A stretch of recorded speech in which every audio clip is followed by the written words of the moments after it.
Link TV, connecting you to the world. Link TV is viewer supported. Watch more at linktv.org.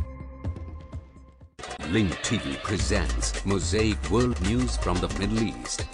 Here are today's top stories. Thousands of Yemenis decry U.S. Saudi intervention.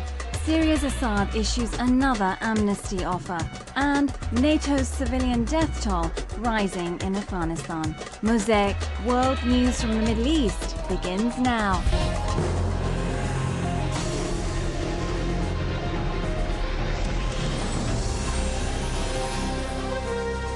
The International Committee of the Red Cross announced Syria's approval of permitting it to enter the largest residential compounds in the regions that have witnessed protests and military operations. This came as activists said that Syrian forces expanded their security campaign to include Aleppo near the Turkish border and arrested dozens of students in the city's university.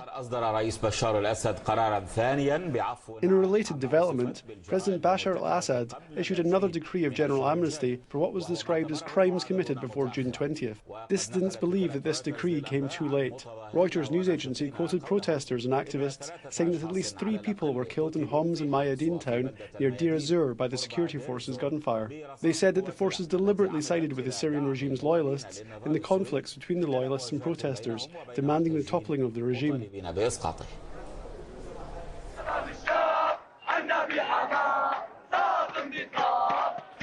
Syrian dissident activists say that Syria is living in between 2 different stories and a dividing line. These people were not satisfied with the Syrian president's promises, and they continue to protest day and night in Damascus and its countryside, in Homs, Idlib, Latakia, Hama, Abu Kamal, and other cities. They raise the same slogans and demands that they have been chanting for the last 3 months. Activists sent out a call online for new demonstrations to be held on what they named the Tuesday of Refugees Victory. They also called for a strike this coming Thursday. A Syrian dissident said that in Bashar al-Assad's latest speech, he did not say anything that meets the Syrian people's aspirations to transform Syria into a democratic country. The dissident added that the regime also continued its means of dealing with the protesters. Activists say that the Syrian forces expanded their security campaign near the border with Turkey and reached the city of Aleppo, which houses the second largest residential compound in the country after the capital, Damascus. Rights activists say that dozens of students at Aleppo University were arrested, along with 12 other people, including the imam of a mosque in one of the villages. This past Friday, Aleppo witnessed its first protests outside the university campus. This is the other Syria presented in the state media. It said that these people came to the public squares in Damascus and its countryside, to Homs, Deir ez-Zur, Raqqa, Latakia, and Tartus, to support what the media referred to as the Comprehensive Reform Program, and raise slogans denouncing those whom the Syrian president called vandals. Media sources quoted officials in the Ba'ath Party calling for massive demonstrations to support the regime.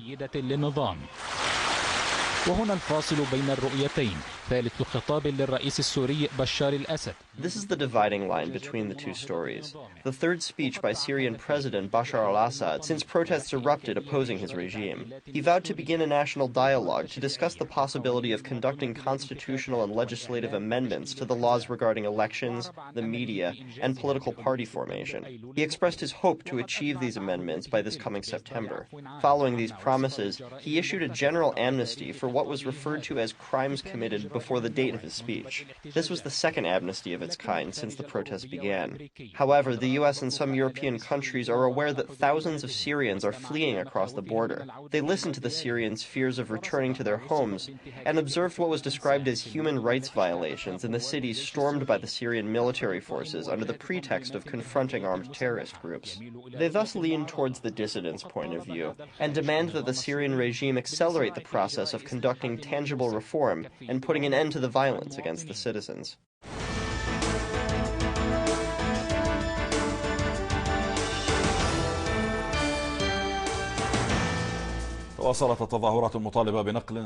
Yemeni demonstrators are demanding the formation of a transitional council that represents a clear break with the past. Protesters took to the streets in the capital, Sana'a, and in Sada province to demand the resignation of several security officials who are related to President Ali Abdullah Saleh. They also expressed their rejection of American-Saudi tutelage. A new day of protests were held in the Yemeni capital Sana'a in a sea of chants and cries expressing the commitment to completely breaking all ties with the past. Today's most prominent demand was for the resignation of President Ali Abdullah's relatives, who command the country's most important security agencies. Demonstrators reiterated the same demand near Tagir or Change Square, which has led the protests against the regime for the past few months. They expressed that there is no substitute to the formation of a transitional council that genuinely embodies the transfer of power following Saleh's departure to Saudi Arabia. We came out today to tell the entire world that the Yemeni people say, "Oh, Ibn Saud Ali Saleh will not come back." The people want a transitional council. This is the people's demand. We came out today to renew our demand for a transitional council to manage this period. God willing, the council will lead the establishment of the modern Yemeni state. While demonstrations in support of the formation of the Transitional Council continue, steps are beginning to be taken in that direction in the southern Aden province. All the provinces are to form councils in order for us to agree on the Transitional Council. The protesters, who responded to the call of the youth of the revolution in Sana'a, announced their rejection of foreign intervention and mediation attempts that come at the expense of the Yemeni people. Across Yemen, they chanted for freedom.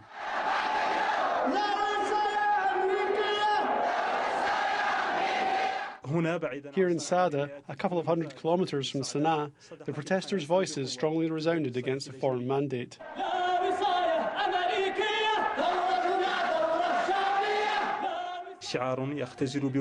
This slogan clearly summarises the direction these masses want Yemen to take after decades of President Ali Abdullah Saleh's rule.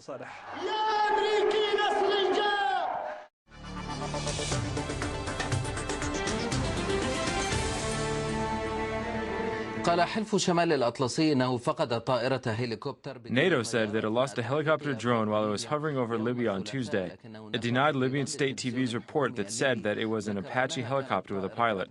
On the other hand, battles between the opposition fighters and Gaddafi's battalions continue around the city of Misrata and towns nearby.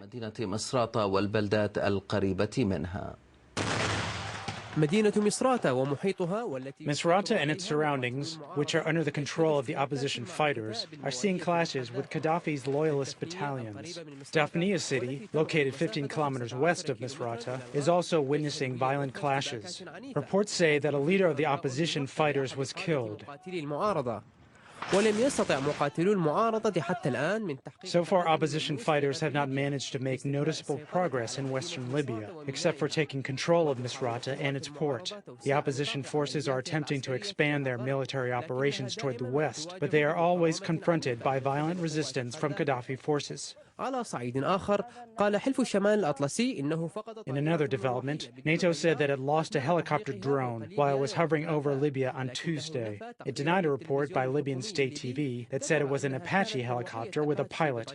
Meanwhile, the Libyan opposition said that over 20 soldiers from Gaddafi's forces defected from the brigade deployed in southern Libya and joined the opposition.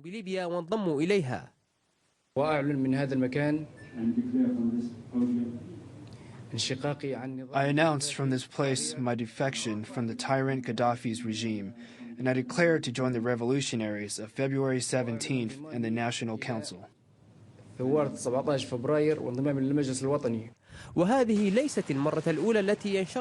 is not the first time that soldiers or officers have defected from the Libyan army, since the Libyan Intifada began on February 17th. Nigerian authorities have confirmed that they are preparing to launch a wide-scale military operation aimed at eliminating the Boko Haram group, which they described as extremist. The group targeted a police station in Abuja last week. The authorities said the group, which is seeking to establish an Islamic State, is receiving military training and logistics support from foreign groups. Military checkpoints are staged throughout the northern Nigerian city of Maiduguri, which may reflect the intensity of the security situation there. This news comes as clashes erupted in the city between security forces and armed groups, most notably the Boko Haram, which is seeking to establish an Islamic caliphate in Nigeria. We are fighting for the establishment of an Islamic state, not only in northern Nigeria, but in the whole country. The explosion that targeted police headquarters in Abuja last week is one of the largest attacks launched by Boko Haram in its guerrilla warfare against the regime. The Nigerian authorities tried to eliminate the group 2 years ago. Despite the death of its leader and the destruction of one of its main strongholds, the group continues to operate. While its main target has been police stations, the group carried out attacks against Muslim and Christian clergymen. In the past 2 weeks, the city's church has been targeted in 2 separate attacks, killing 5 people. Several of the Muslim clergymen who criticized the Boko Haram group were subject to assassination attempts. Life here is becoming unbearable. This is why so many people have decided to relocate to safer areas. The authorities have long regarded the Boko Haram group as an internal issue. However, the repeated attacks reveal that the group may be receiving foreign funds and support in order to launch attacks on Nigerian soil. The security authorities believe that members of the group are receiving military training in Somalia, with some gaining experience from the Afghan war. The Nigerian government has deployed a large number of its forces in the country's northern region in a bid to launch a military operation against the group's strongholds. In the next couple of weeks and months, In the next couple of weeks or months, I can assure you that we will eliminate this group. If they want to talk, the government is ready to start a dialogue with them. Having said that, we will not negotiate from a weak position. If Boko Haram is indeed receiving logistic support from foreign groups, the government's planned military operation may be the beginning of a long-term battle.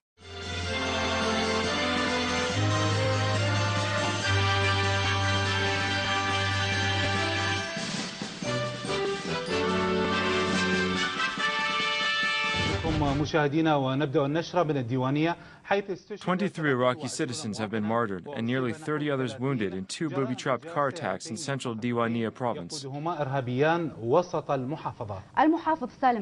Governor Salim Hussein Awan, who survived the attack, held a meeting with the head of the provincial council to discuss the ramifications of the blast and the needed security measures. 22 people were martyred, including the photographer of the Afaq satellite channel, and 30 others were injured in 2 booby-trapped car explosions carried out by 2 suicide bombers. The attacks targeted the Diwania governor's residential compound in the center of the city. The attacks also caused massive property damage to nearby buildings, homes, and cars. Among the dead were residents and police officers. We are security officers assigned to the compound. We stop everyone who passes through the area. We take their information and hand it to the commanding officer. As we were waiting for a decision from the commanding officer, the cars blew up. I don't know how many victims there were. I passed out. Everything was normal. Then all of a sudden an explosion occurred. At first I didn't know what type of explosion it was. I was thrown up in the air.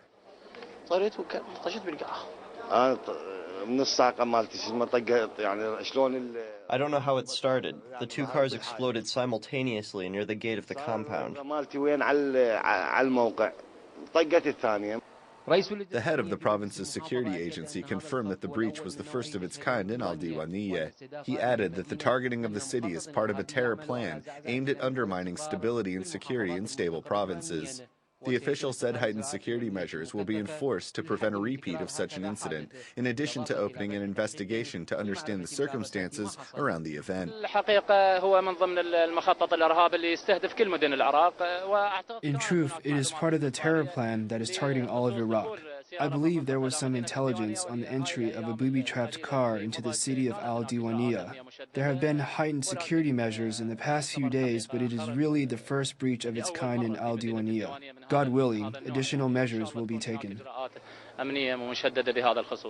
It is worth mentioning that Al-Diwaniyah witnessed intensive security measures due to the bombing, including the closure of the city's entrances and exits and streets leading to the province's government headquarters. According to observers, the security breach by the booby-trapped vehicle is a serious indicator of the stability and security of the province, which requires the placement of new plans to prevent a repeat of such an incident.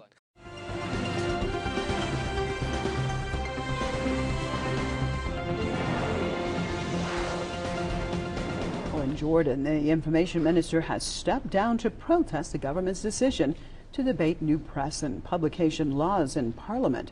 Now, the resignation of Tahir Adwan comes after King Abdullah II ordered parliament to discuss a series of temporary laws in an extraordinary session. Adwan criticized the laws as restrictive to freedom of expression.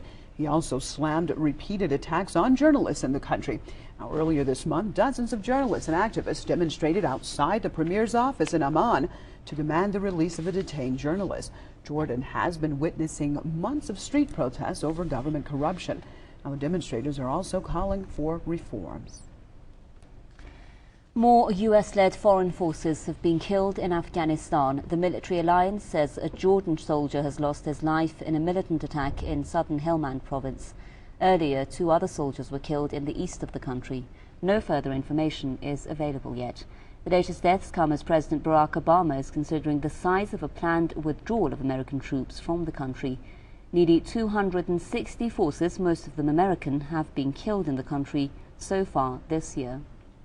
Well, the civilian death toll from NATO attacks is rapidly rising in Afghanistan, and now locals in the northern Takhar province are claiming that the U.S.-led foreign forces have not only killed civilians but have also raped 2 women.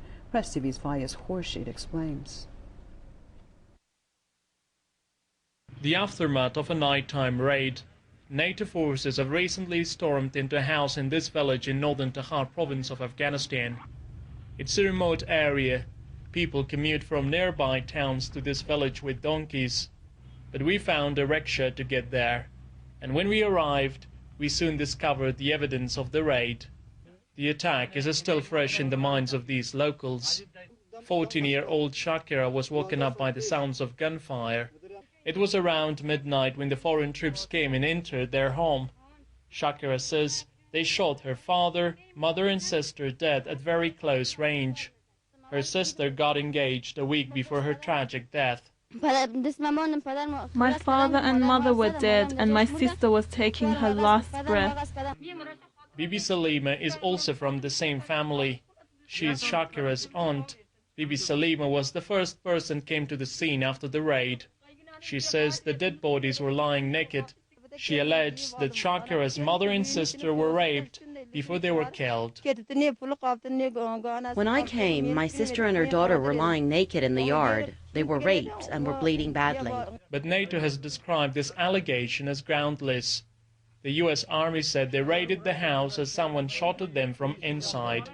Now all that has been left of Shakira's father is a picture in a pair of shoes. The death of her father has plunged them into abject poverty and desperation. But poverty is not what bothers them most. Everyone now in the village wants justice to be done in this case. Civilians here continue to bear the brunt of violence. According to the United Nations, 368 Afghan civilians were killed and 593 others injured in May, which was the deadliest month for Afghan civilians since 2007. Locals in President Karzai say if NATO does not change its rules of engagement to avoid civilian deaths, there will be greater resentment towards foreign forces. Faiz Khurshid, Press TV, Takhar.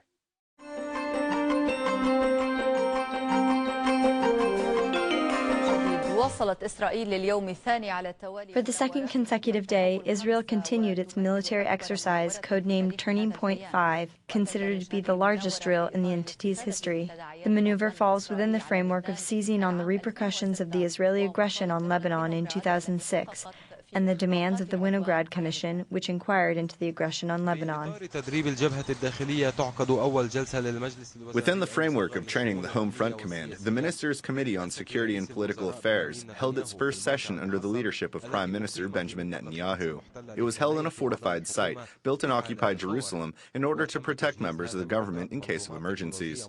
The site is equipped with advanced technology that allows the Prime Minister and government officials to manage exceptional circumstances such as earthquakes, traditional war, chemical or biological attacks, and even nuclear attacks. Ma'arif newspaper reported that over 100 officials from different countries around the world arrived in the country to benefit from Israel's expertise in dealing with emergencies. Among the most important Turning Point 5 exercises was preparing for the launch of hundreds of medium and long-distance rockets on Tel Aviv, as well as preparing for a helicopter crash in a residential neighborhood in the Carmiel settlement near Safed. Additional drills will be held to prepare for an attack on the Knesset using unconventional weapons, as well as the launch of rockets on food factories and prisons. The most important drill will be held on Wednesday night, when sirens will sound for the first time in Israel's history during night exercises. The sirens will be sounded in the morning and evening to call on residents to seek asylum in safe sites. Also for the first time, the warning will be sent through mobile phones. The alert about the incoming rockets will be sent to Israel's 5 million cell phone users.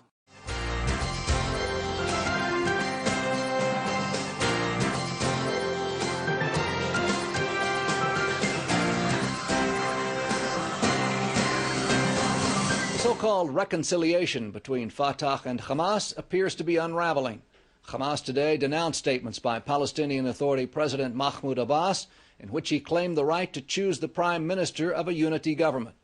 Speaking to Lebanese television, the PA president said that he should be able to select a government that represents his policies. Abbas also said that if the United States succeeds in its efforts to renew peace talks, he would reconsider Palestinian plans to unilaterally declare statehood at the United Nations in September. Fatah and Hamas disagree on who should be the new premier. Abbas is insisting that current Prime Minister Salam Fayyad keep the job. Hamas has vowed not to sit in a government led by Fayyad. The World Jewish Congress meeting in Jerusalem heard divergent political views as Deputy Foreign Minister Danny Ayalon said the Palestinians must drop the idea of unilaterally declaring statehood and come to the negotiating table. Opposition leader Tzipi Livni then placed blame for the stalled talks on Prime Minister Benjamin Netanyahu. This is the crux of the matter. The conflict is not about territory, it's not about natural resources, and it's much more than that. It's about recognition of our rights to be here, and we cannot and we should not be apologetic of being that. Some say, well, trying to sneeze at us, well, if you're so assured of yourself, why are you asking the Palestinians to recognize you as a Jewish state? So to that we say, well, first of all, we have our right for self-determination, just as we respect the Palestinians' right for self-determination, and we respect them as a new people that is less than a century old. They have their self-determination. They should respect our right for self-determination, and we happen to be Jews. Judaism is not only a religion, it's also a nationality, ethnicity, it's a way of life, it's a tradition, it's a whole culture and civilization. This is our DNA, and this is our right to self-determination. Very, very simple. And then when they tell us it's racism, we said, you know, being a Jewish state does not preclude non-Jews to be here with full rights and equal opportunities, as we have been living for the last 63 years. To accept, to implement the idea of two different states for two different peoples between Jordan River and Mediterranean Sea. This is not a favor to the Palestinians. It's not a matter of weakness. It's not a favor to the President of the United States. This is our need, and this is an historical moment to do so. Interior Minister Eli Yishai has signed a regulation that reinstates the nationality notation in the identification cards of all citizens who were eligible for the document before 2002. Here with the story is IBA's Eli Wagelander. Good evening, Eli. Good evening, Yochanan. Yes, more political posturing today as the issue of who is a Jew makes the headlines once more. Interior Minister Eli Yishai calls for the nationality line on ID cards to remain blank for those issued to people who converted to Judaism through the reform or conservative movements, a measure that defies a 2002 High Court of Justice ruling that officially recognizes the converts as Jews. While the regulation must first be approved by the Justice Ministry and the Knesset's Constitution, Law, and Justice Committee, sources close to Yishai say it is just a formality that can be easily completed. Yishai claims that many citizens, including Holocaust survivors, refuse to renew their worn-out IDs because their new IDs will no longer reflect their Jewish nationality. Representatives of the reform and conservative movements are furious. Earlier, I asked Deputy Foreign Minister Danny Ayalon his view on the issue. The most important thing for me and for our party is the unity of the Jewish people. I think this goes beyond anybody's little politicking. So I am against any changes. I think we should respect Jews from all backgrounds, and certainly Zionist Jews that help the country. And I'm against it. But he's talking about the conversions being done by non-Orthodox rabbis, and that's the danger, and that he doesn't want them to be part of the Jewish people. Well, we have offered some solutions, but unfortunately Shas was against it. But we certainly would like to find something which will accommodate everybody. Will this come up in the cabinet meeting on Sunday? It may be. It may be.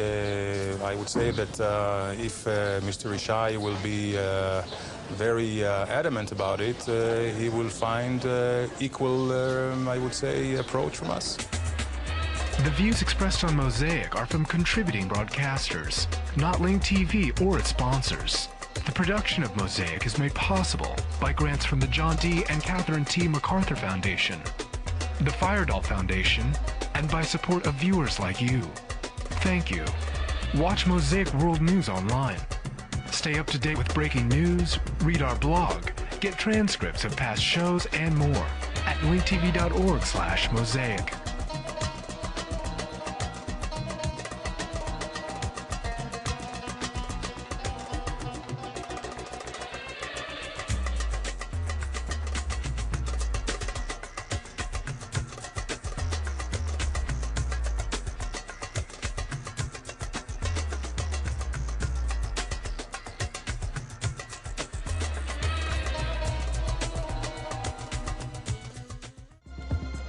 This program is brought to you by Link TV for educational and non-commercial use only. Link TV is the only U.S. network dedicated to global and national news, uncompromising documentaries, and diverse cultural programs, programs which connect you to the world.